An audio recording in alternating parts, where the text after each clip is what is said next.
What would you like to do? I don't know. We don't have an intro.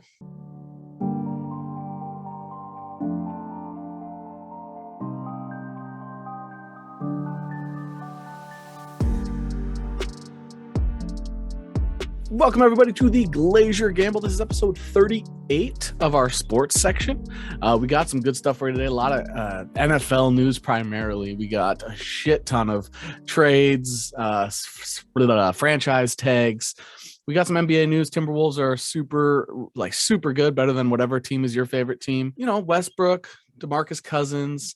Then we have some other stuff with football, like Calvin Ridley had an interesting story. So first thing, let's go over the NBA. We'll just jump right into Timberwolves talk, which is the Timberwolves are hot, but Malik Beasley is even hotter. We thought they would go on a little streak here last week. We knew they'd go on a little streak here. They had some bad teams before Miami. So yeah, they've stomped the four teams so far. They've got Orlando tomorrow, which Orlando always plays them tough. Yeah, so they're on a 6-game win streak, the longest streak since 03-04 season. Was that 18 years? 18 years. Yep, just about 20 years since the last time they've had a 6-game winning streak. It shows you how. It is the worst winning franchise in sports history before the season started. They did it in historic fashion. They won last night in historic fashion. You know, the two games ago, I had to shut it off because we were only up by 40 points, and I was like, this is embarrassing to watch. Like, right, we should be up by 50. Only 40. Yeah. But last night, Malik Beasley shot pretty well. He made 11 shots, all 3-pointers. Yep, 11 for 17. 11 for 17, so pretty damn efficient too. Franchise record, because that was the most threes in a Timberwolves game in franchise history by a Timberwolves. And it was the most points in NBA history by somebody that didn't attempt a single two or free throw. Yeah. So he's breaking records. You know, obviously we should have gotten rid of him for Marcus Smart and started Jalen Noel. Exactly. So yeah, to those two people on Bleacher Report that said that McLaughlin and Noel deserve more time than over Beasley. Yeah. Okay. Yeah, and it's not like they said that in the beginning of the season when he was struggling. They said that post All-Star break when he's been shooting an NBA 3-point record. Yeah. So good for him. Good for the Wolves. We're going to need him. There's like 15 games left of the season. So we're going to need him to, stay on for the playoffs. Well, and so they talked to Chris Finch, Wolves head coach, about it. And when Chris Finch was asked, like, what happened with Malik Beasley, apparently it was a mental thing. They said that Malik was struggling at the fact that he was being moved to the bench because he believes he is a starter. And Chris Finch told him he is a starter, just not on this team because our team's too good. Yeah. He said, what you need to understand is you're actually going to get more shot attempts on the bench. And Finch told the media that it took him until about the All-Star break to realize that it took a second to click. It's okay for me to be a 6th or 7th man because that actually is better for my numbers and better for the team. Yeah, and he's actually the second man up when it comes to an injury in our starting lineup. If Ant's out or something, usually Jaden McDaniels is the first one in there. If Vando's out, Jaden McDaniels in there. But if it's a guard, it's usually Malik Beasley is the one starting. And so he started last night too. Yeah, and if it's a smaller team, Beasley might get the start over McDaniels depending on matchups. You never know if the 3 is out. He's one of those players that if he's on, he's going to be in there to finish the game too. Like if you need the scores, you need the shooting. One of the best we have. So I think that he should. If I were Finch, I would design if you need the last shot, I would put out D'Lo, Beasley, Cat, McDaniels, Vando, most likely. Yeah. And I would probably have McDaniels throwing the ball in. Vando set a pick for Cat. And if Cat's not open for the 3, should roundabout to Beasley would be my second choice, then D'Lo. Yeah, if he's shooting 60%, that's insane. Like 40% is good. He's shooting 60. So right, yeah, they say 40, 50, 40, 90 is the goal for elite shooters. And he's shooting better. He's shooting better from 3 than they want you to shoot from 2. Yeah, exactly. But yeah, so super awesome for Beasley. We are fans. We thought that he might be part of a trade package for Ben Simmons earlier in the year. Glad that never happened, but because we even said we'd rather have Beasley because of his shooting. We have the ball distributors and stuff. So I'm very happy that Beasley's on this team, and the Wolves have never been better since the KG years. Oh, 03, 04. Maybe the Jimmy year. I mean, you can take that out. The Jimmy year. There was a season where we were 41-41. I think. I'd rather have this team than the Jimmy year. Yeah. The Jimmy year was just constant drama. You never heard anything about the team being happy. I don't like Tibbs. I don't like Tibbs at all. I'd rather have this. Yeah, and I mean, look at the Knicks right now.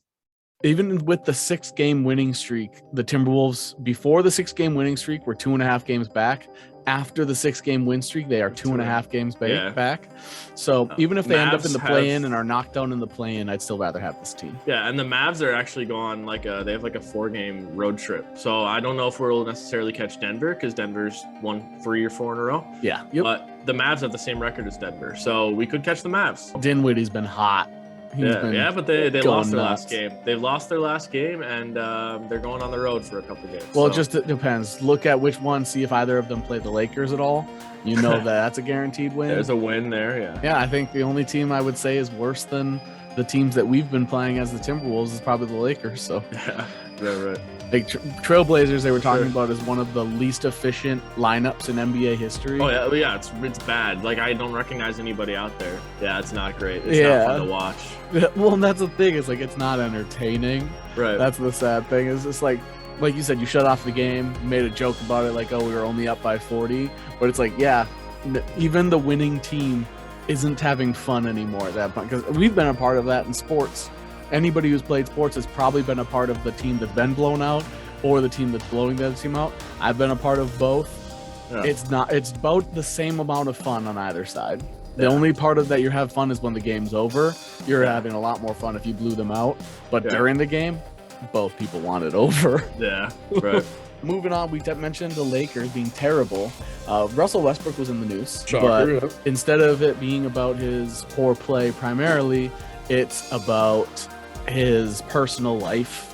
He was just interviewed talking about how he went to a parent-teacher conference with his son and wife. Good on him. I heard some people saying like most dads don't go to parent-teacher conferences. That was the way it was for me growing up. My dad never went. It was always just my mom. But yeah, so like good on him. He was there, and apparently his teacher said that his son is super proud of his last name and that he tells everybody, I'm Westbrook, I'm Westbrook, I'm Westbrook. So he said that's he doesn't like that they call him Westbrick anymore because he realized that it's important to him to have his name and be proud of his name because his son is so proud. But the thing I thought was crazy is apparently his wife, so she had a back and forth with Skip Bayless on Twitter. Skip blocked her. And but that doesn't sound like Skip. No, I was gonna say what Skip got pushback. He doesn't get to just be told yes by everyone around him, and he didn't like it.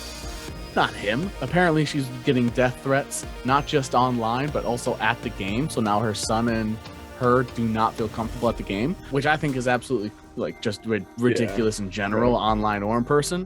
My one thing was if they're getting death threats at the game, because Russ said he's getting death threats.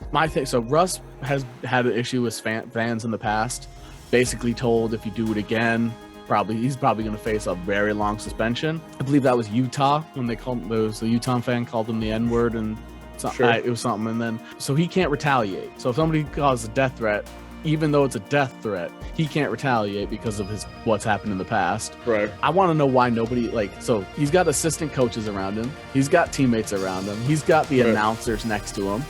Nobody is saying anything. Like nobody's saying grabbing security. Like this dude's threatening a player. Right. Nobody. LeBron's not saying anything. I mean, the guys on the bench aren't saying anything. I saw a short video about someone was saying that the Lakers getting blown out.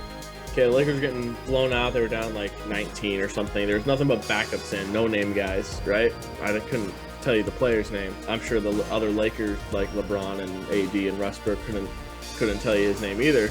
But he's like, they're getting blown out, and this dude's like trying, right? Like the effort around, like this dude is trying to make an impact. You know, you don't get this opportunity often to play in the NBA, so he's trying to make a name for himself, whatever. And the Lakers are all sitting there watching, whatever. And this dude like steals an inbound pass. Their teammate throws a turnover, turns the ball over, and he's back on defense, so it's not an inbound pass. But he jumps up and he like throws his body up to block this shot on like a 3-on-1, just this guy. And he blocks it.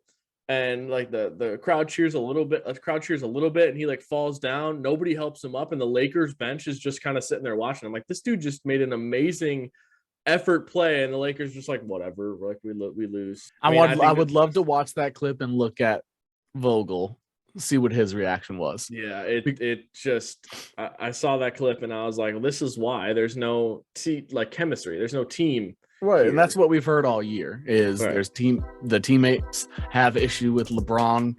They don't know if he wants to get rid of them. That he just has his boys. Then, there was teammates that have issues with Russ because he's not good. That team is just broken.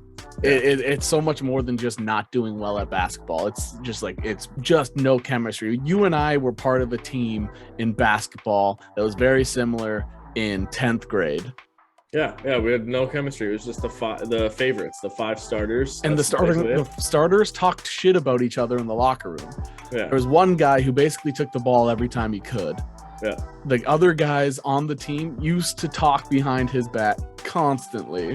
When the locker room was broken, doesn't matter. You could have 50 points. LeBron just had a triple-double, still lost. Yeah. And we've been a part of a team that's, like the Timberwolves were like 8th grade, like when we played travel, like that team, ton of chemistry. Just we were playing games, we were winning games, we were winning tournaments, and we were winning more games than we probably should have because we got along. Yeah, each person had their role and stuff, and we had fun. Well, like Steve Nash, the quote from Steve Nash is the reason he had such a good percentage on free throws is because every time he shot it, he said it's going in.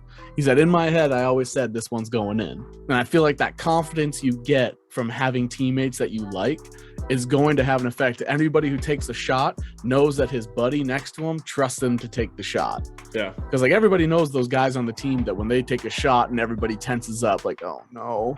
Like everybody knows those guys. Everybody on your team, like if everybody on the team expected Russ to make it, he would probably make a few more. Just a mental thing. But everybody has those guys that they put it up. They're already running back. You're already, yeah. It's gonna be a long rebound. They're gonna be on a fast break. Right? Yeah, exactly. I mean, like if we took a shot, we just get benched, so it doesn't matter. We only had to take one. Doesn't matter if two steals, 2 assists, miss the shot, get out of there. Get out. My favorite thing, this tangent thing, is the starters we're down like 16 points. He pulls all the starters. It's 16-0. He puts in the second unit. I score the first 6 points for our team. He takes me out. I never play the rest of the game. Makes sense. I just scored 6 points. What do you mean? You were that guy on the Lakers that made that 3v1 block. That was you. The coach just turned around yelling at the starters the whole time. I'm scoring 6 points in a row. Didn't look once. Right. Doesn't matter that you scored because he knows it's not going to play you. We do have one last basketball topic though, which is Boogie back? Demarcus Cousins is this Kings? Is this Kings Boogie? Is it Pelicans Boogie? Is it Golden State Boogie? Is it Golden State Boogie? Is it Bucks Boogie? Or is it Lakers Boogie? 5 teams in like 4 years Boogie? Yeah. Jokic was out the other night, so Demarcus Cousins got the start for Nikola Jokic, and he had like 31 points, 7 rebounds, 5 assists, something like that. No, it's good to see that. I don't think he has had that successful of a night since. Yeah, it was good to see him still able to do what makes the Nuggets scarier. I think there was I can't remember which NBA player said it on Twitter because people were talking about Boogie being back, and they said something about that time off is why he is doing so well, the rehab. And I can't remember what player, but they responded saying, no, it's just opportunity. Like this is the first team that's given him a generous start and good minutes and actually put him into the rotation for offense. They actually just allowed him to do it because apparently on Golden State, they wanted him to be a distributor because they're like, oh, he's a good passer. Yeah.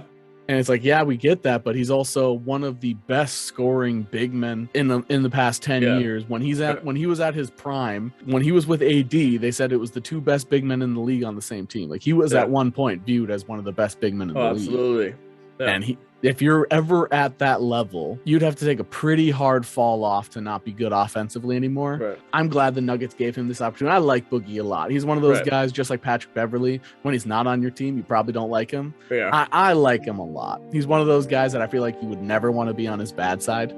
Right. If you're on his bad side, you're on his bad side. Right. But He's got that like mean mug. Like that's just like his face. Terrifying. I feel like he would genuinely kill me. If there's an RBF for, like RBF for females. Yeah.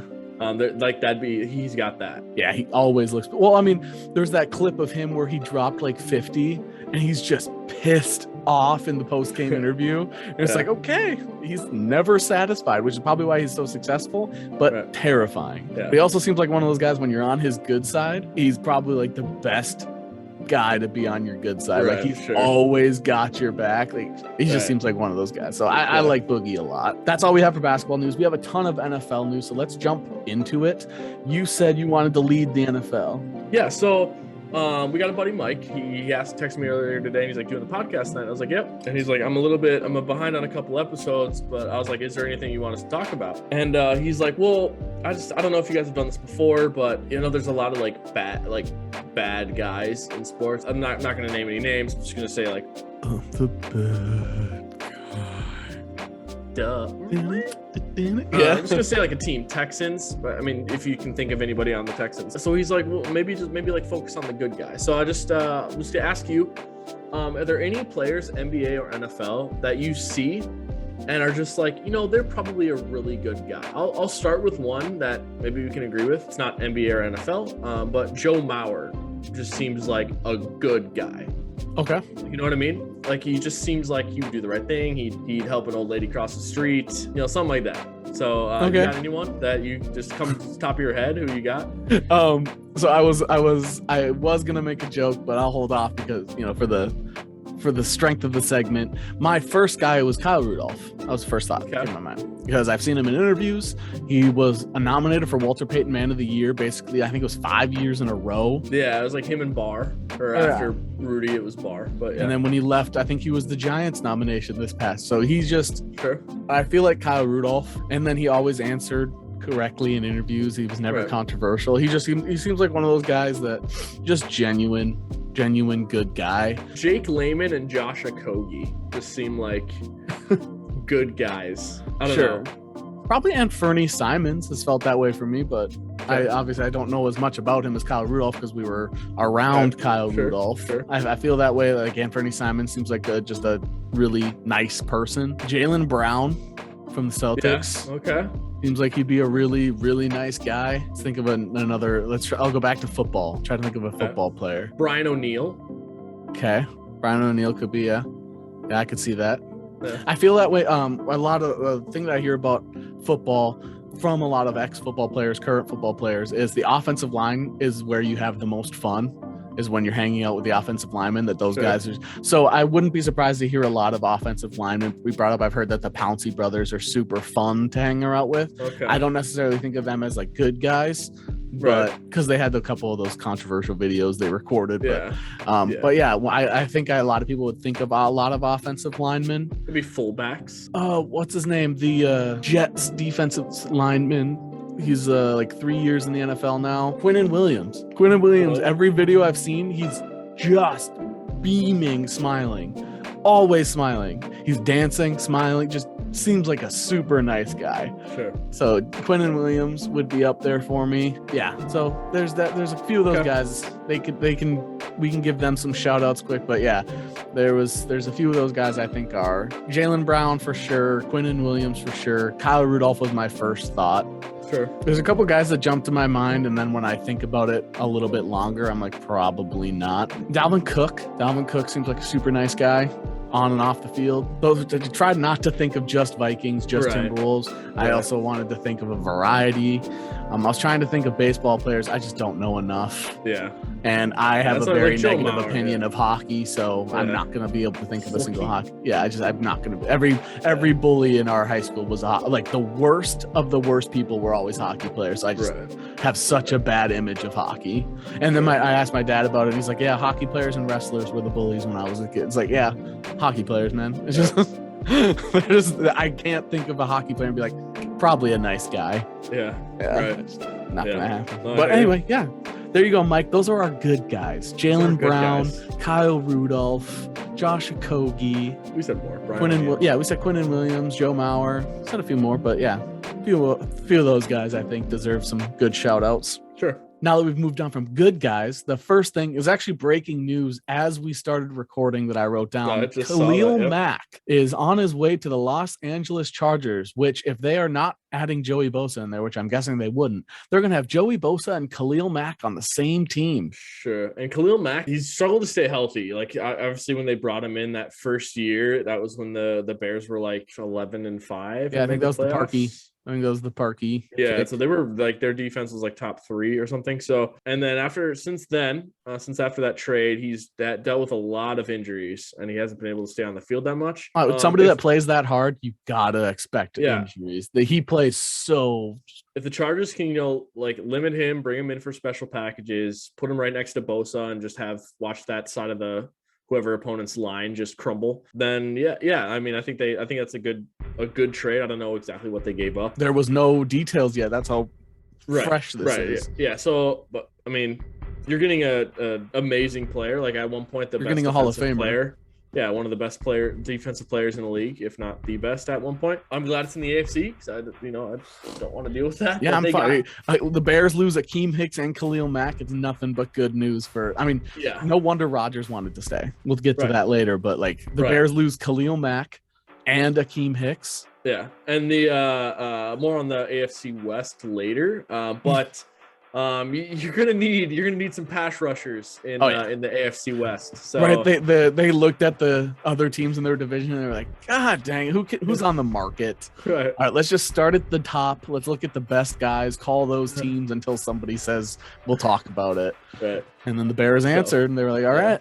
Let's get Khalil Mack. What do you think they'll get? Since we don't have the details out, let's see if we're good at this. Just the value for quarterbacks is all over the place kind of right now. It's always quarterback, edge rusher, offensive tackle. Those are the 3 most valued positions. So I don't know. Russell Wilson got 2 firsts, 2 seconds, and a 5th in exchange for Russell and a 4th. 3 players along with that, so you can put that pick value there too. Wentz was 2/3, but one of them could be a second. It probably will be. He only has to play 70% of snaps. Okay, and pass rushers. What would Daniil get? What do I think Daniil would get?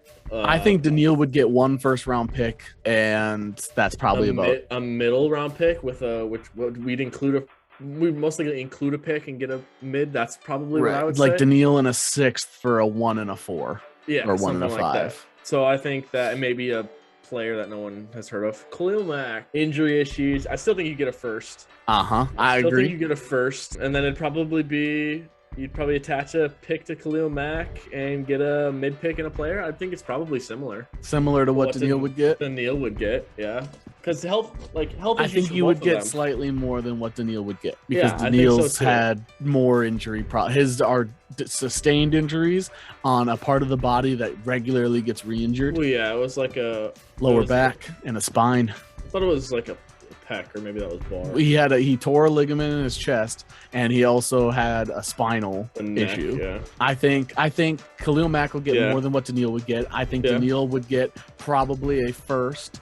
I think you're more likely that Khalil Mack gets a 1st-round pick, a rotational player, maybe like who's on the Chargers. Yeah, you might be able to get like a backup defensive end, kind of like a more of a project, or otherwise just a 1st and like a 4th. I think that's probably if they get more than a 1st and a 4th, I think that the Bears won the deal.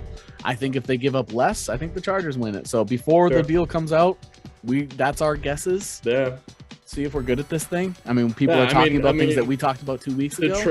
The trade. So Khalil Mack and a pick for a 1st and a mid pick. That's what I think is fair value, I guess. But. Right. You can say that. So the Bears gave up, was it 2 or 3 firsts? 2 firsts to get Khalil? Yeah, it was like 2 firsts and a 5th or something. So you get one of those firsts back, and then his production value definitely earned at least another 1st. So I think the Bears got what they gave up for him. So most of what they get in return here is all positive, or should be. Like, I know Bears fans, if they're listening, are they probably don't want to lose Mack. Some of them are probably okay with it, similar to most fan bases. Not every player is everybody's favorite. Right. But to those Bears fans, I think you've got the use out of Khalil Mack that you gave up. Made that playoff run. Like they made the playoffs by getting Khalil Mack, if you make the playoffs, you have a chance to win the championship. So like that's all you can really ask for. I mean, and while I hate the idea of trades from a person, like a personal standpoint, like imagine if you were told by your current job, by the way, we're sending you to North Dakota because there's a store that needs you. right. And you don't have a choice. Like the idea of being traded always hurts, but you are sending Khalil Mack to Los Angeles, which is already a place that he's probably going to like. Right, where he can wreak havoc on the Raiders. Right, and he gets to go up against top tier. He gets to go against the Raiders twice. He gets to go up against top tier quarterbacks, challenge himself, live in a good city, and he's on a playoff contention team that is going to be in the hunt. So I think this is all positive on both sides, as long as the Bears get at least a first. Yeah, they got to get compensation for it. Quickly, just want to mention Akiem Hicks is being looked at by the Vikings. We brought that up 2 weeks ago, and I tagged the video and I put it on Twitter, reacting to the tweet of people saying breaking news, Akiem Hicks is being talked to with the Vikings. We talked about it 2 weeks ago. So for those of you that want like upgraded news before it actually hits, we do break stuff. We do have information. Yeah, we may not be the very first person to do it, but we're damn close to the second. We talked about Akiem Hicks and the Vikings just over 2 weeks ago. Yeah. And now it's being talked about. It was considered breaking news today. Yeah. And it's not breaking when we've already broke it. I mean, I don't want to be upset about it, but that's happened before. If you've seen any of our Marvel videos, our Marvel theories, we basically predicted the entire plot line of Multiverse of Madness a month before it came out. Absolutely. Yeah. So let's jump into we got some more NFL topics. First thing, pretty controversial one on sports talk shows and the internet. Calvin Ridley is suspended for at least 1 year, because of sports gambling. He last year made headlines because he stepped away from football. People weren't sure if he was retiring or if it was just going to be a temporary retirement. And he said he would at least be out for the whole year. And he said it was due to getting his mentals right, which at the time, especially, I was very supportive of it. Anybody that feels the need to do so, I was supportive of Kevin Love, Paul George, Calvin Ridley. You got to do what you got to do. But apparently while he was on his break, for over a series of 5 days, he started gambling on sports. One of those things was he gambled on the Falcons, apparently to win, and it was $1,500 on the Falcons to win. Yep, I think that's what he said. That's all he did. That's a small amount of money, but yeah, I wish I had just $1,500 lying around. But right, if I just throw it away. You bet on the Falcons to win, you're just throwing that money away. But anyway, Calvin Ridley, because of that, was suspended. He was out of state and bet saying he was part of Florida, which if you pay attention to gambling laws, that's breaking a rule already by saying gambling out of state and claiming to be from another state. We're in Minnesota. They're pushing sports betting through. It sounds like it's going to pass. One of the deals is you have to be a resident of Minnesota if you're gambling. And you're a resident of Minnesota, you have to be in Minnesota at time of gambling. So you're going to Vegas. If you went to Vegas, might as well gamble in Vegas. But if you were online and said you were a resident of Minnesota, you cannot make a Minnesota bet while in Vegas. Like that's part of this whole thing. Yep. And he broke that rule. People are talking about, is it okay that he was suspended? Is it okay for him to gamble? Should all players be allowed to gamble? Should coaches be allowed to gamble? Should referees be allowed to gamble? Because, I mean, if you're allowing a player to gamble, in my opinion, you should allow everybody involved in the game. You should have owners, players, refs, coaches, assistant coaches, ball boys. If you're going to allow one play, because gambling has always been for the fans. Anybody affiliated with the team is not allowed to gamble, not just the players. So if you're going to open it up to one group, being the players, you have to open it up to everybody involved with the game. Yeah.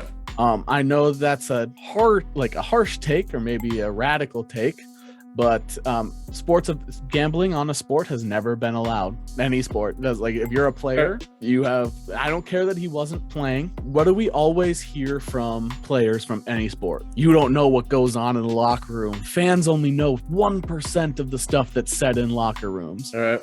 So you have a fan has 1% of the information while the players and people involved in the team have 99% more information involved. If you're telling me that much more information isn't going to help you in a bet, if you're telling me these guys who have all proven that there's at least half the league is in it for just the money, if you don't think that's going to cause an issue, like, I would love if they could find a loophole-free way to allow the players to bet, because they have the money to do so. Vegas would love that amount of money coming in. Yeah. I don't think there's a way to do it. I don't believe there's a way to do it either, because then as soon as you get the players, you say betting is legal for those sports, they're going to put an absurd amount of money on either themselves or something else, possibly throw a game. Well, and that's the thing. Get rich. People are saying that players aren't going to do that. They care more about their legacy. A third string guy who has the chance to throw a game he cares more about that money than his legacy, because he knows his legacy is probably done. It's the prop bets. The prop bets are huge. I bet the under on 4 catches. So once they hit 3 catches, all of a sudden they start dropping a lot. The prop bets are going to be the scary ones. Yeah. And already there's highlight tapes of Calvin Ridley where it looks like he threw a play or two. There was one against the Vikings. There was one against the Chargers. There was something where he's free down the sideline. The announcer goes, and he's got the speed to go away. And all of a sudden he takes a 90-degree turn to the left, and 3 guys are able to come up and catch him. And the announcers are like, oh, not sure what he was doing there. And that's already out. Right. And so and Calvin Ridley is denied that he was gambling on the sport at the time.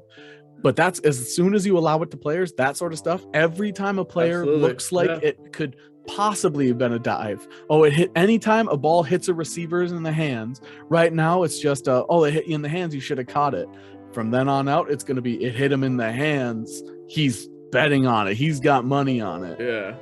Yeah, and I don't think it should be allowed anyway. So if you're gonna allow it, every single bet should be tracked and processed through the NFL. You have to let your NFL go through your phone, go through it. The NFL has to have free access to anything you would use to bet, free access to your bookie, free access to your bank statements. They have to have access to all of it. And if they find any evidence of shaving points, throwing a prop bet, permanent suspension. Forever, kicked out of the league. I think if you want betting to be legal, the punishment for ruining the integrity of the game by shaving points or anything like that, and that's just a whole headache. Permanent removal. Yeah, you don't have to deal with the headache if you get rid of them.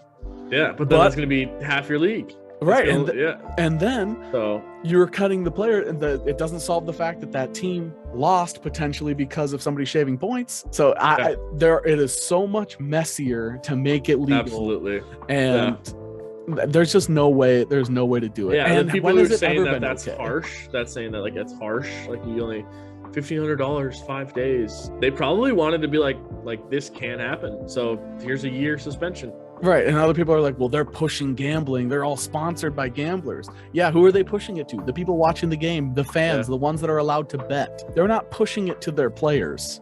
Yeah. The players can bet on, you can bet on anything else. He can bet on baseball. He can bet on basketball. He might have friends with inside information in those sports that give him an advantage. Yeah. Don't bet on your own sport. Yeah. They can do it already. If they have the money to do it, go bet on horses, go bet on golf. Sure.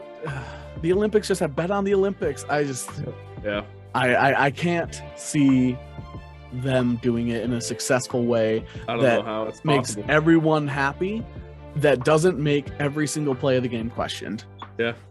For sure. Let's jump into the next topic, though. Let's move into some trade block, free agency, that sort of thing. Villanueva, the offensive tackle, Alejandro Villanueva, he left the Pittsburgh Steelers.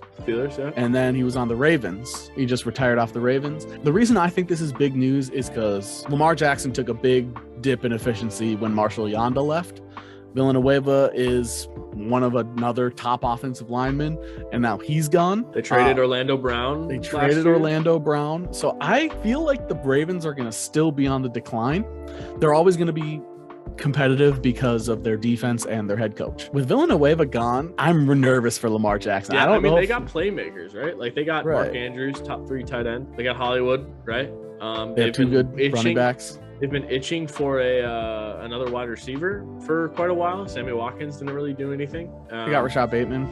But Bateman was out basically the whole year. So, and when he was healthy, he didn't look like he really knew what he was doing out there. I think that's with like route running issues, I guess. Rookie year out for the year. Right. I think he'll step up. Lamar's not he can make throws, but he's not like an elite thrower. So he needs all the time he can get to pinpoint these throws. I thought it was phrased really well the other day. He's the best throwing mobile quarterback we've ever seen. Yeah. He has the best arm of a mobile quarterback we've ever seen. Yeah. I mean, comparing him to like Vic, right? Vic, So like, in my opinion, rookie year RG3, you're probably comparing him to as well. Yeah. Because if RG3 stayed healthy, I think we'd be saying that about him. You got to get him some O-line help before you get another wide receiver. They can win games with the two people they got, with their two playmakers. And now if those running backs come back and they're as impactful as they could have been last year if they were healthy, you got to get some O-line. I think they immediately jump to wide receiver is their top target to offensive line is now their top target. Yeah. Because without it, Lamar is going to turn into a Russell Wilson where it doesn't matter how mobile you are. Eventually, you're not able to get away. Yeah. Eventually, 1.5 seconds doesn't give you enough time to process. Yeah. And I'm nervous like for Lamar Russell Wilson, and you're sacked the most times out of. Right. How is one of the most elusive quarterbacks in the league sacked so many times? Yeah, you need no whole line. No. Yeah, so I think they have Ravens with Villanueva gone, Yanda leaving 2 years ago, Orlando Brown. And trading Brown. They need to draft another wide receiver, draft offensive line, target the big names like Brandon Scherf. They need make these moves. If Quentin Nelson is truly on the trade market, which I doubt, just look for these guys. Trent Williams, I think, went into free agency. You need to make moves. Otherwise, Lamar is going to either get hurt or not look good enough to get an extension or like the big time extension, but he deserves a big time extension. A Kyler contract. Which did you see Kyler latest? No. He wants the extension done by the draft. He wants it done before the draft. If I were the Ravens, I would extend Lamar, but if I'm the Cardinals, I don't extend Kyler. I'd buy with you. Yeah. You gotta watch out for all the bird teams. They're the best of the bird teams, I think. The Ravens, Falcons, Eagles, Seahawks, Cardinals. Yeah. Ravens are the best bird team. Yeah, so you gotta keep that. But we mentioned not sure if Quentin Nelson is on the trade market. Like I said, highly doubt it. But somebody that we know is on the trade market is Christian McCaffrey, who, when healthy, is arguably top 2 running back in the league. Some might say best, some might say 3rd. NFC South people might say he's like 5th.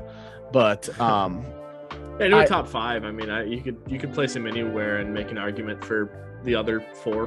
When fully healthy, it's Derrick Henry and Christian McCaffrey in my eyes. Sure. I think when he's as he is now, if you include health, I'd rather have Cook and Kamara over him. Right. But when he's fully healthy, and 30 carries with 2,000 1,000 receiving yards and 1,000 rushing yards guaranteed. Yeah, and you got the newcomer J Train in there. I think would round out your top 5. But yeah, I think Jonathan Taylor on any other team besides the Colts is not MVP candidate worthy. I didn't think he was MVP this year, but I think Jonathan Taylor is great.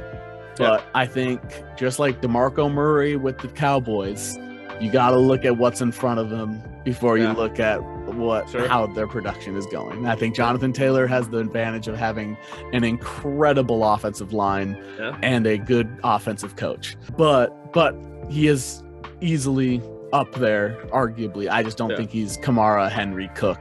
That's why I think he would round out the top 5. I think those 4 that you said. And McCaffrey, Taylor. Agreed. I think that's fair. I think Taylor's 5th, and any of the other 4 would be picked before him. Panthers have been. Oh, go ahead. Next year, J Train's going to be picked first. That's probably how running backs work. I think it's still smart to pick Derrick Henry. I think that Christian McCaffrey, this whole thing is because the Panthers have been trying to make cap space this whole offseason. It's been cap space. Let's figure out how to make cap space. Early rumors is that this is Matt Rule's potential last year if he doesn't have at least a 500 record. Is that the Panthers ownership would like to move on from him. I think that's stupid. I think whenever you do a full rebuild like the Panthers have had to do, you have to give your coach at least 5 years, which seems like a lot, but a complete rebuild is not going to happen in 2 years. Right. This isn't college football. You can do that in college, Yeah. Because you can get a million recruits and transfer portal and all that stuff, but Sure. free agents have to choose to go to you. Players have to choose to re-sign. You have to hit on drafts. Like NFL is just not the same. But yeah, I think they're saving up. I think they're making cap space because they're looking to make a move for either Deshaun Watson, or they are looking to just do what the Patriots did and spend $100 million and just load up on talent and hope that they can surround a rookie quarterback with talent. And also with the quarterback draft class, maybe they're going after Jimmy Garoppolo. Maybe they're going after some elite talent like Mitch Trubisky, or they're going after something like a Marcus Mariota, Colin Kaepernick. I think they're going for surrounding a rookie with talent. I don't know if they plan on moving on from Matt Rule, if that's the plan. If I were them, I would try to do that whole thing. We've talked about it before. Rookie quarterbacks are cheap. I think they try to go with a rookie quarterback, load up on stuff. Paying running backs has proven to hurt most teams. So. Because that's the easiest division in my opinion now. Brady's gone. Matt Ryan's not Matt Ryan. The Saints are not in good spot either. Saints are potential last place in the NFL next year. They're going to have to trade away all their talent in order just to play football. I see it from your point. You create a bunch of cap room. You get rid of some of your stars to create more cap room. But also, if they get a competent quarterback, they could make the playoffs. They just restructured Shaq Thompson too. I see it from both ways. I mean, if you want like the Colts apparently are interested in Jimmy Garoppolo. Like they don't want to waste their time at quarterback anymore. I mean, if you really want to move the needle on what like your chances to win or make the playoffs, some of these quarterbacks that are out there on the trade block aren't gonna do that for you. So if Matt Rule is truly like needs to win to save his job, getting Jimmy Garoppolo is not gonna really do that all that doesn't much. Feel like it would. He might. And then if it doesn't work out, and you have a losing record with the Jimmy Garoppolo, or if that Kirk Cousins rumor was true, if they called or whatever, they called, but the Vikings basically turned him away. I don't know. It just screws the franchise over. So I'm either you're gonna send it or you're not gonna send it. You either full send it or you don't send it. The bright, like the silver lining in my opinion. So all the bad teams, a lot of their fans were like, "Can we just do something? Can we do something?" Like when the Browns were bad for so long, they would make one trade every 3 years, and they would try to build around draft. They just weren't doing any activity. And Browns fans are like, can we just do something? Panthers fans can like silver lining is they're trying, like they're restructuring, they're extending people, they're trying to make trades, they're trying to move up in the draft, like they're trying. Right, they traded for Stephon Gilmore last year. They got rid of a long-time head coach, right? Or they get a Bradbury. I think they traded James Bradbury to, but they got CJ Henderson, that's what it was. Yeah. And then they got Gilmore, right? So they tried. They're trying. They are trying. But now you're in a situation where like your moves could pay off because like the division is that bad. Like who's throwing to Godwin and Mike Evans? Like Jameis is on the Saints, but they're gonna have to trade Michael Thomas. I think Jameis is a free agent. Yeah, he's a free agent right now. They got no money. Taysom Hill's making $28 million or something like that. So and then the Falcons are the Falcons. They're not gonna do anything. They give away games that they should win. And every year, it's been 3 years in a row. Don't think the Falcons are in the running. Don't second guess them, and then they just terrible. No, I'll believe in the Falcons when I see it. I think that the Panthers, if you get like that, maybe that's why they're okay getting like a Jimmy G style quarterback, is because they believe the less that might be all it takes. Right, the less mistakes, like a mistake-free quarterback is better than a big play quarterback because of how good their team is around them. Yeah. They went and got Hassan Reddick last offseason, and I remember saying multiple times that's going to be an underrated signing, and he blew up. I feel bad for the Panthers. I feel bad for Christian McCaffrey, who's on the move even though he's so talented, but he's one of those guys that it's a running back.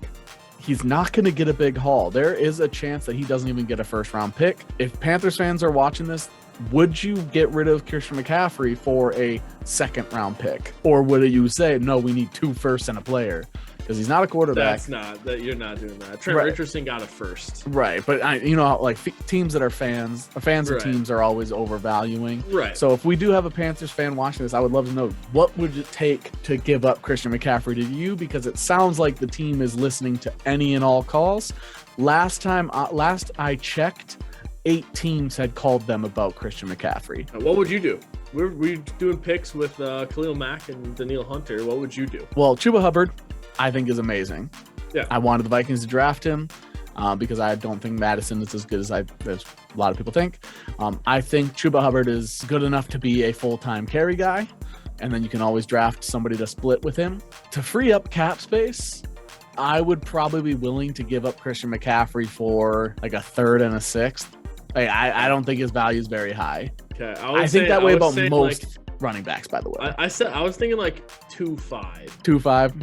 Okay. Yeah. So I'm kind of in the same. I think 2.5 is where they would start. I think they would start with like give us a first and a sixth, or give us a 2 and a 4, and I think they would get talked down into like a 3.6, 3.7, or maybe like 3 and a fourth round or fourth string corner. Sure. I think no running back. I can see it just for a 2. Also, I just for a 2. If you send me the second, would you be okay with the second round pick? I think I would be. I think I would be too. Chris McCaffrey's on the market. If you're a team that wants a running back or needs a running back, or you believe your team is a good running back away from making the long, deep run in the playoffs, he's on the market. There's someone else is on the market. And, this might be a good segue into our next thing, but apparently Tyler Lockett is also on the market. Yeah.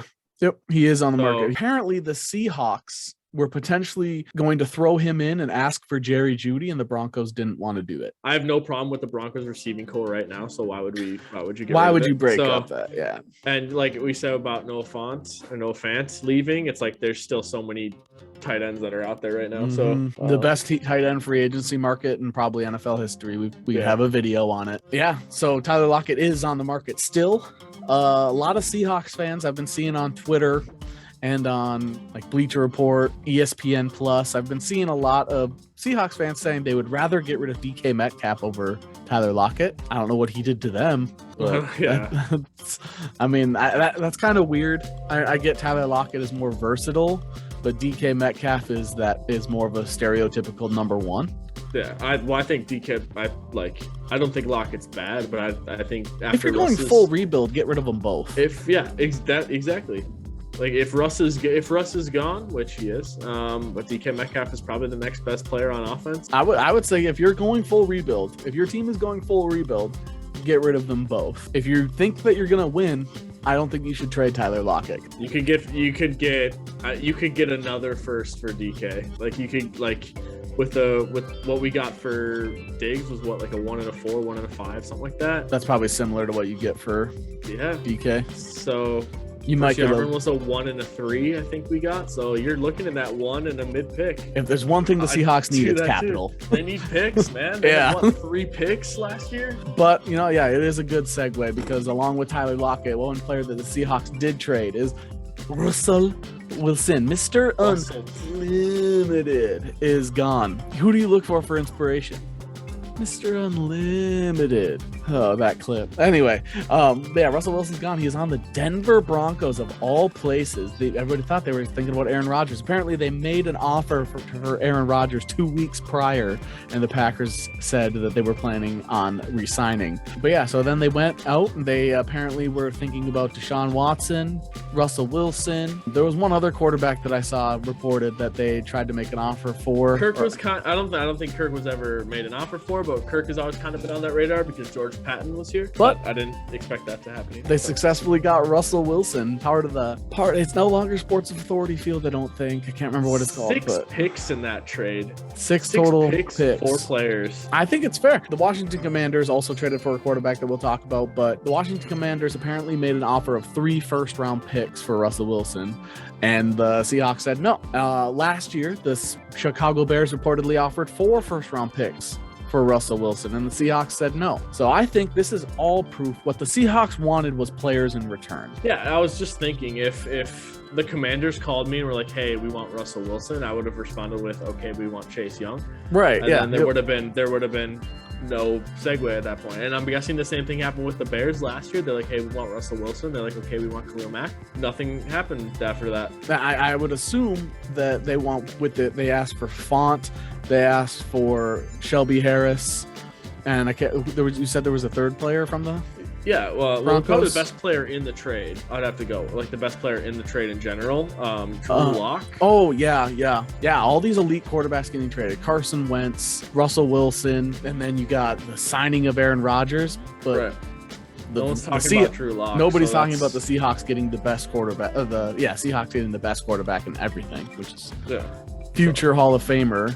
Can't spell Hall of Fame without Drew. So Russell Wilson, I think that is just proof the Seahawks wanted players. They turned down 4 picks. They turned down 3 picks. I would assume that with like the Commanders, they probably were like, nope, we want bring that down to 2 firsts, but we want Chase Young and Antonio Gibson.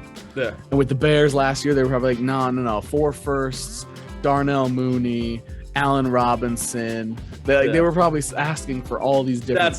That's ridiculous. But I mean, like, you're probably right. I mean, they probably want players. Like they want players, like surefire players, because they don't want to have to draft. Because Shelby Harris is underrated, by the way. Very good defensive lineman. Right, absolutely.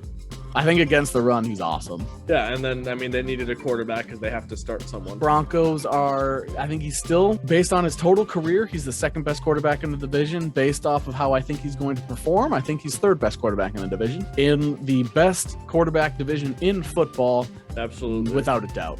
Without a doubt. When Derek Carr is the worst quarterback in the division, that is a very good division. Yeah. I mean, if Trubisky was back with the Bears, I would say the NFC North probably would be the best. Yeah, so, Jared Goff, Mitch Trubisky, Jordan Love, and Kirk Cousins. That's insane. Yeah. Kellen Mond. Sean Mannion. I don't think the Broncos are, if they re-sign Von Miller like is rumored. The Broncos want to do what they did with Peyton. They got Peyton towards the end of his career, and he won them a Super Bowl. They getting Russell Wilson in a bit better shape. It's another team that has a not great offensive line, though. They are on the up and up. They still need pieces. Like it's not an established piece. Russell doesn't make the players around him better like Peyton does. No, that's not like we were talking about tight ends. Like first thing that came to my mind was like they need to go get Hayden Hurst now. They need to go get Hayden Hurst. They need to go get a receiving threat. Like they absolutely Hayden Hurst, draft an early wide receiver, or they don't need wides. They don't need a tight end. Like go get OJ Howard and Hayden Hurst. Yeah, exactly. Yeah. Seahawks, I think you should go into full blow rebuild. It up. Blow it up. Absolutely. I think 100%. Build your offensive scheme around similar to like the Niners, where you go tight end and run focused. Get rid of a lot of your young talent on offense and enter full rebuild. The last time you guys had a quarterback as good as Russell Wilson, I can't remember. Matt Hasselbeck for a year. Yeah. I think if I were a Seahawks fan, I'd be sad.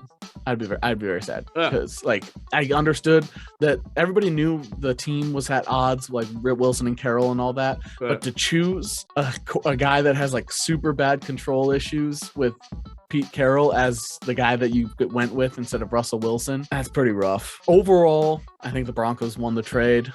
And I think they didn't have to give up as much as I would have expected. We talked about it that night. You said you thought they gave up a lot.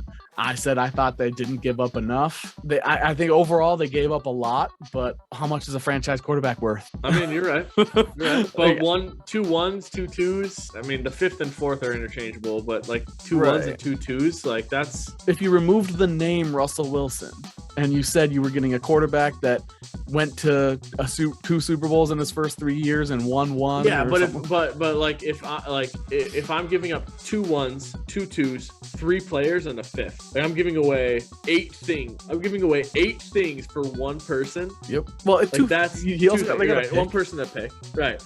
So that just seems like if you take the name Russell Wilson out and you're like, all right, I'm trading 5 picks and 3 players for a pick and a player. Like that's you would expect to be getting a Hall of Famer. You're right. And what are they getting? Yeah, they're getting a Hall of Famer. I know, but like it's a lot. It's a lot. But you mentioned this, like we were talking today. How much is Patrick Mahomes worth? Right. You and I said I said I would do first round pick. I said 10 picks, and I was like, no, that's too low. Yeah. He's worth a first round pick for every year he's on your roster. If he plays as long as Brady, that's 20 first round picks. With him on your roster, you have a chance to win it every year. Russell Wilson takes this Denver Bronco team that I don't see a lot of Like, I don't think that they're a playoff team. You add Russell Wilson, and all of a sudden, potentially, they might be better than the Chargers. I mean, their wide receivers are incredible. Yes. They got to fix the O-line. They got to get some blocking. Their DBs are good. I think get some O-line, get some D-line. Second. Their defense total was like second. Right. They need pieces. Right? I think that they get O-line, D-line, and tight ends, and they're set. They got a good running back. Yep. They got 2 good running backs. O-line, D-line. I'm very, very curious to see how that shakes out, because all those games in division are going to be insane. All those games. So right now, I know this might sound a little different than what we've said, but right now everybody's projecting the Broncos to finish anywhere from first, last. I'm seeing a lot more negativity in terms of how they're going to finish. I think the Broncos are finishing second in the division. I think they will be division or the conference division. I think they will be behind the Chiefs, potentially around tied with the Chargers, but I think getting Russell Wilson makes them a wild card team.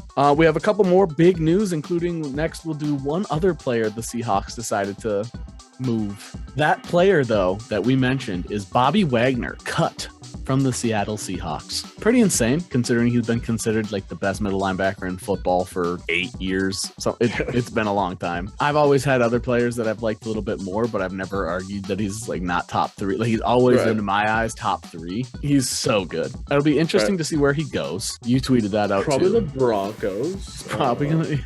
I don't know. I think I could see him going to just a contender for cheap. I could see him going to a fringe contender for a good contract. Like, if he goes to a team that almost made the playoffs last year, that can still give him a big contract. There's this team that just moved to a 3-4 that could probably really use a good middle linebacker. Yeah, so, he could always move to that team. I don't know if you can think of a team like that. I think that team already has a good middle linebacker. Sounds like that linebacker's on the trade market, though. How the arrow is. I think Bobby Wagner's one of those guys that could. Panthers are freeing up cap space. Sure.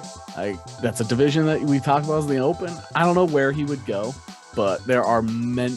I can't think of a single team that he goes to that he doesn't work with. He'd be great on the Seahawks, I think. Yeah. So our Seahawks are 4-3, I believe, right? That's just the standard middle linebacker. I think he's good enough to do any.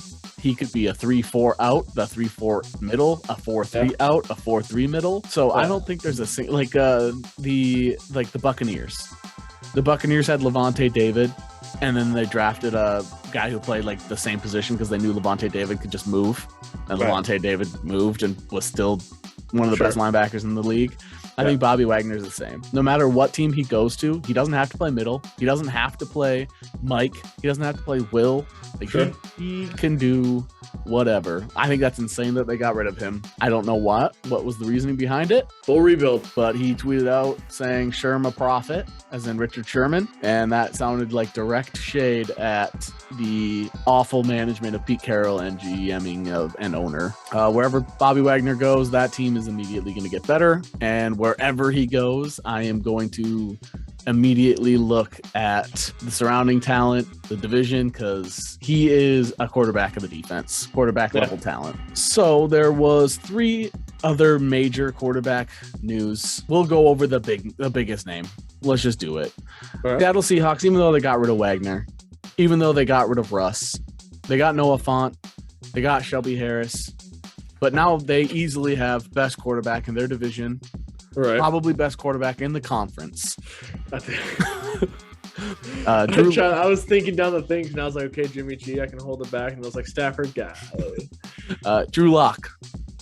I call him Lock for the Hall of Fame. Yeah, basically, you're right. He's a lock. Yeah, there's really not much else to say other than a 30 to 10 interception to touchdown ratio. Probably. When we go through our rankings next year, it's probably going to be kind of flip flop from what we did last year. So it'll probably be Seahawks, Niners, and then Rams, Cardinals. So. Yeah, with their quarterbacks. Absolutely.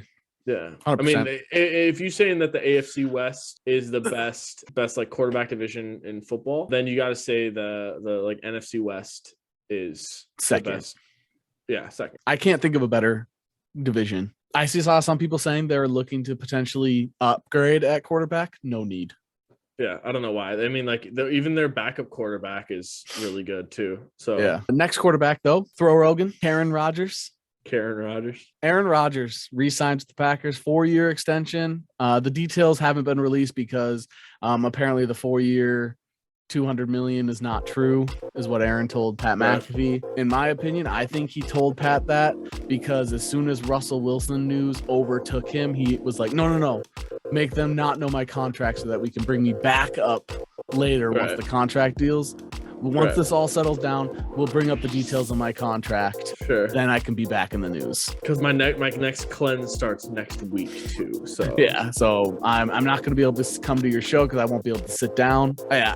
I genuinely think he held back the contract details so that he could get brought up again. Sure. That's what I know. I actually like him. I like listening to him speak, Aaron Rodgers.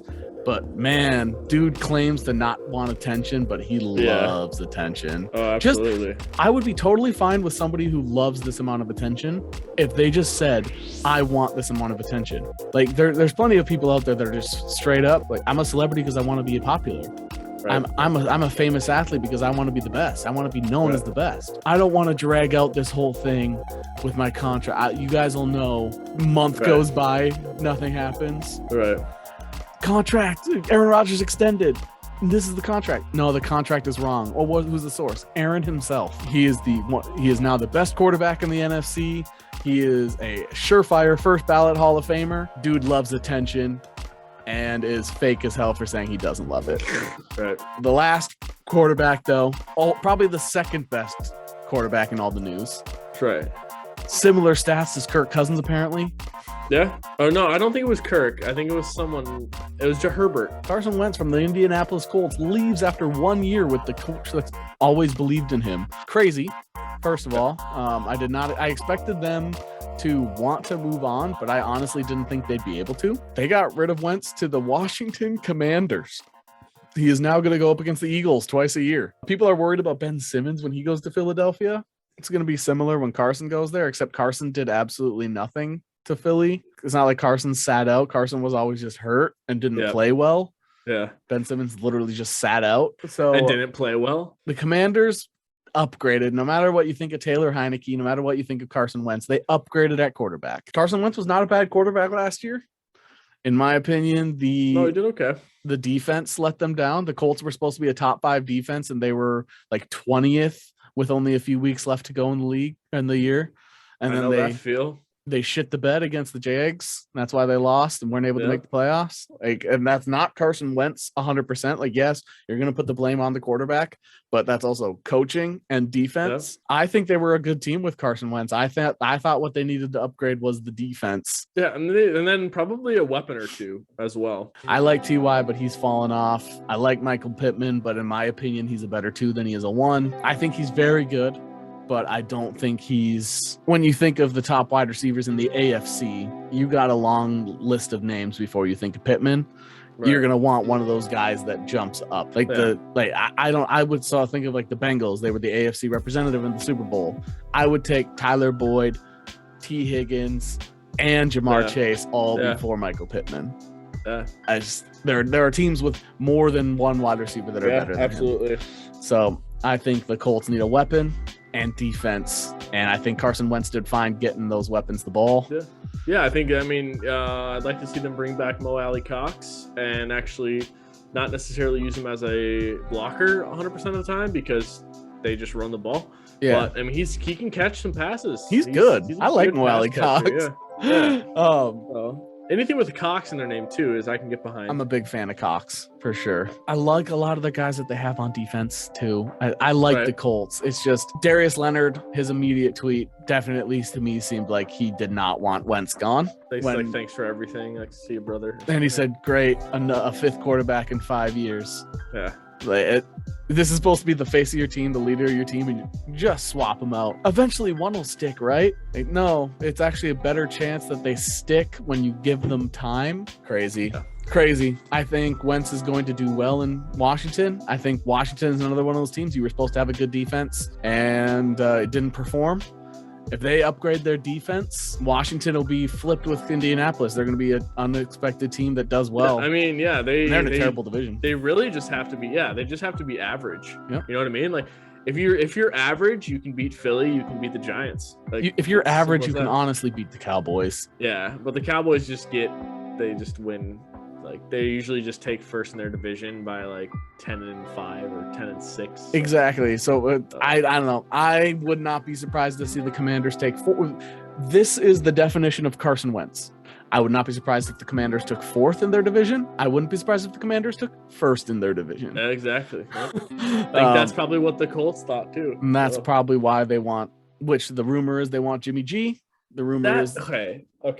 They're interested that in division Trubisky. That the Colts are in is not good. It's Texans, Jags, Colts, Titans. Yeah. I don't think the Titans are that good. Like, okay, I think the Titans are good. They win a lot of games. They're a tough team to beat. They can win games they're not supposed to. They also have a quarterback that doesn't really give me a wiggle down there. They have an overrated quarterback that's properly paid. That's their thing. Tannehill's not great, but he's paid well. Like, he's not paid more than what he deserves.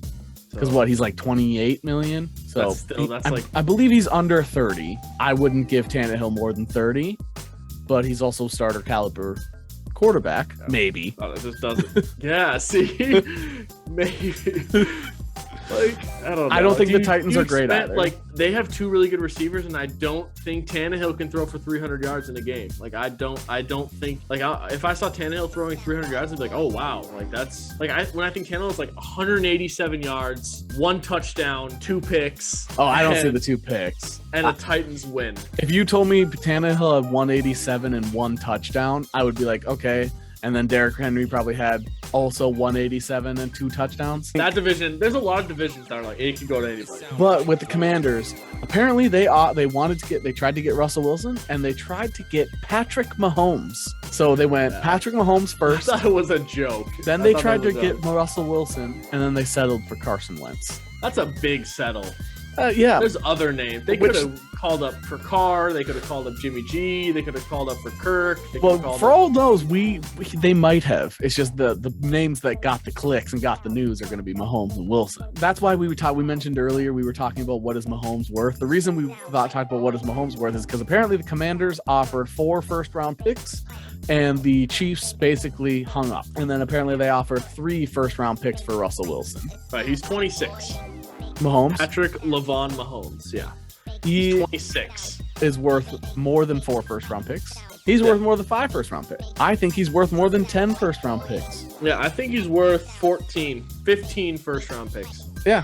Quarterbacks play till they're like 40. 41. It doesn't. So the number sounds like, oh my God, that's insane. But people also got to wrap their head around how many first round picks actually hit. Are any of those first round picks going to be better than Mahomes? And are any of those first round picks going to have a big of an impact as a franchise quarterback? Probably not. The compilation of all 15 of those first round picks might do great for your team, but the odds of those players all still being on your team, you being able to afford them all, everything. Ooh, what? But here's the thing: if you're getting Patrick Mahomes for 15 first-round picks, you're also getting Jackson Mahomes. Now that's enticing. No, you're getting his brother. Yeah. Does that lowers the value, doesn't it? Like, do the Chiefs then have to give a pick up? Well, I mean, you get free advertising for your team on TikTok. That's valuable.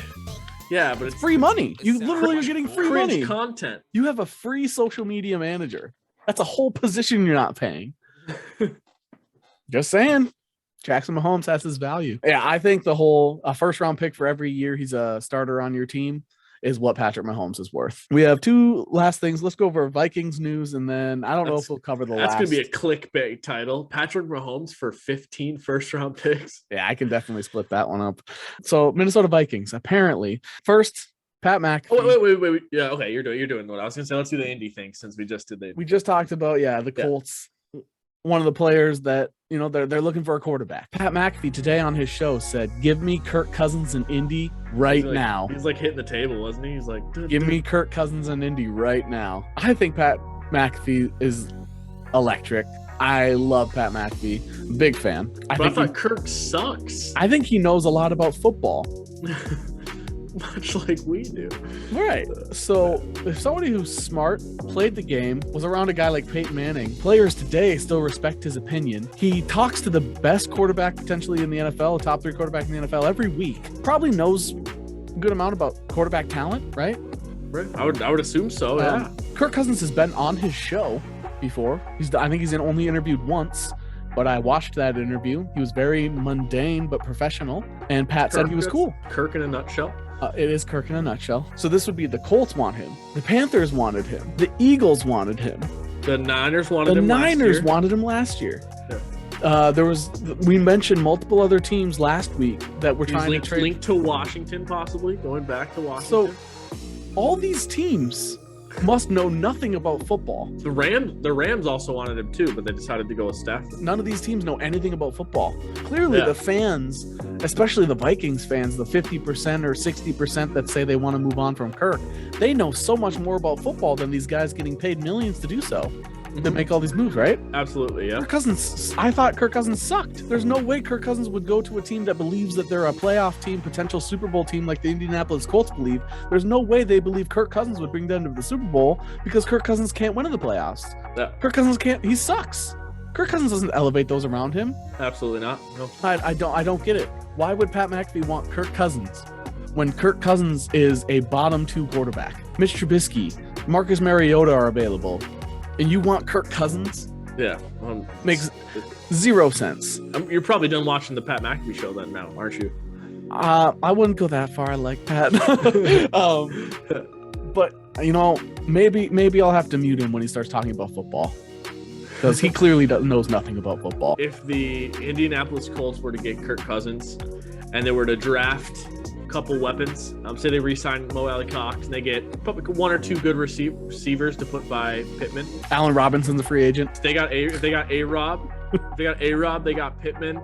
They draft another speedster. Trade for Cooper or pick up Cooper if he's cut. Yeah. And they get Kirk Cousins with a couple weapons. They absolutely win that division. Oh yeah. They would 100%. be first place in their division. We'd hear about it every day. How the Vikings are terrible. It's stupid for giving up such a talent in Kirk. Yeah, they don't know what the narrative would be in the Vikings. Why did the Vikings get rid of Kirk? All the Vikings fans. 100%. And they'd be like, Zimmer was the problem. He couldn't even get the best out of Kirk. Yeah, all those KDS fans would just be those I Kirk hate derangement people that think Kirk Cousins is bad. We had this talk. We had this talk a little bit ago. He wouldn't be this sought after if he was bad. Murray, you said DeMarco Murray, right? DeMarco Murray, product of the system. Jonathan Taylor's kind of the same thing. Product of the system and like the O line. Yep, makes them that great player. So same thing about Dak is what you were kind of defending in regards to the best quarterbacks in the NFC. I think it's fair to say we put Rodgers up top. Yep. Well, Drew Lock now. Drew Lock probably the best quarterback in the NFC now. Yep. Yeah. Rodgers. So you got Rodgers. Yeah. So you got Rodgers. Stafford. You could make an argument for Stafford if you just say the quarterback. You don't include like the fact that they just won the Super Bowl, right? Sure. Like they won the Super Bowl, but it's team game. Right. Yeah. Quarterback wise, you can make an argument that Kirk's better. A lot of people would be like, "You're an idiot." What do you mean he's better? Better than Kyler. Sorry to burst your bubble, people, but he's better than Kyler. Yeah, he's better than Kyler Murray. Kyler Murray without just DeAndre Hopkins was awful. Dak, the other one you want to compare? You said this earlier. It's like the fact that he's got the O-line. Yep.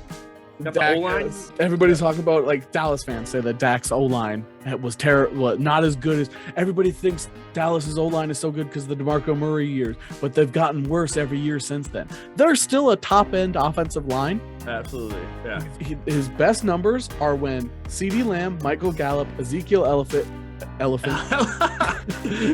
That's kind of harsh, but maybe that works.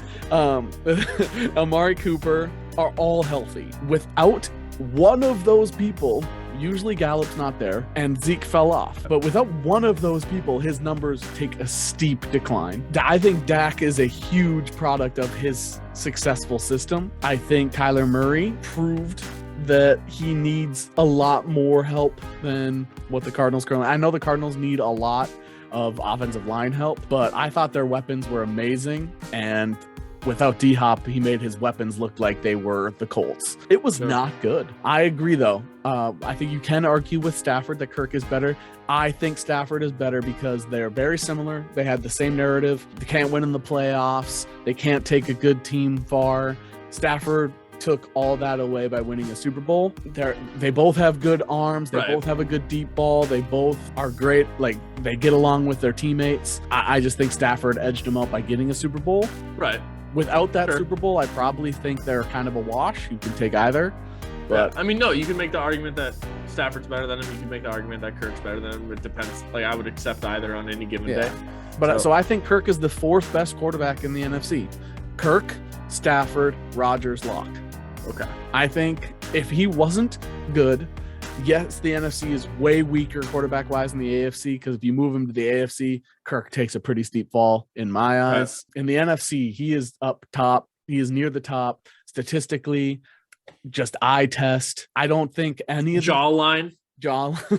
I don't think any of these teams want him if he's not good. I listen to GMs, head coaches, other players all want Kirk Cousins. I'm going to listen to those people 15 times out of 10 over a fan that can't tell me a single reason why they don't want Kirk Cousins outside of his cap's too high. He's bad. He's not worth what he's getting paid. Yeah, I don't think a lot of quarterbacks are worth what they're getting Dak's paid. getting paid the most. Kyler wants more. Stafford's getting paid the most. Rodgers is now overpaid. They're the same. Yeah. No, if 16% is that sweet spot, you're looking at like 33 to 30, like 33, 35 mil. Well, 16 is not even the sweet spot. The last quarterback, there's only one quarterback in the last 20 years that took up more than 12.1% of the cap. Yeah. Mahomes on a rookie deal. Your quarterback is always going to be overpaid when they're paid highly. So yes, I agree. Kirk Cousins is overpaid. But unless you hit on a rookie immediately, it's not easy. It's not going easy to find somebody. Like, if you're cool with a decade of mediocrity, a decade of being terrible, another Joe Webb, Tavares Jackson, rest in peace, Christian Ponder, Sage Rosenfels, Brooks Bollinger. You want all these people? You know what? Be my guest. But I am taking Kirk Cousins. John David Booty, Taylor Heineke. Kyle Sloter. You want all these people? That's great.